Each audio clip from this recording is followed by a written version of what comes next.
ஒரு சிறிய கிராமத்தில் ஒரு நரி வாழ்ந்து கொண்டிருந்தது. அது மிகவும் புத்திசாலி, ஆனால் கொஞ்சம் சோம்பேறியும். தினமும் அது உணவை தேடி காடுகளில் சுற்றித் திரியும். ஒரு நாள் அது ஒரு ஆமையை சந்தித்தது.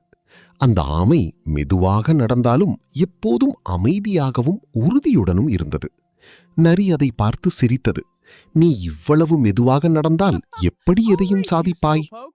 ஆமை சிரித்துக்கொண்டு, "வேகமில்லாமலும் வெற்றி பெறலாம், பொறுமை இருந்தால் போதும்" என்றது.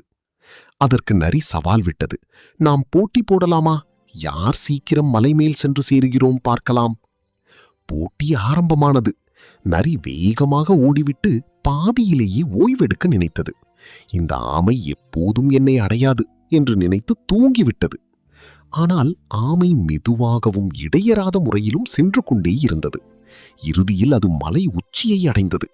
நரி விழித்தபோது ஆமை ஏற்கனவே வென்றுவிட்டது. நரி வெட்கப்பட்டு, "நான் உன்னை குறைத்து மதித்து விட்டேன்" என்றது. ஆமை மெதுவாகச் சொன்னது, "வேகம் மட்டுமல்ல, முயற்சியும் முக்கியம்."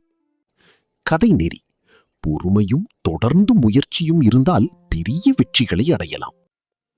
இது போன்ற உணர்வுபூர்வமான கதைகளுக்கு லைக் அண்ட் சப்ஸ்கிரைப் பண்ணுங்க. நன்றி.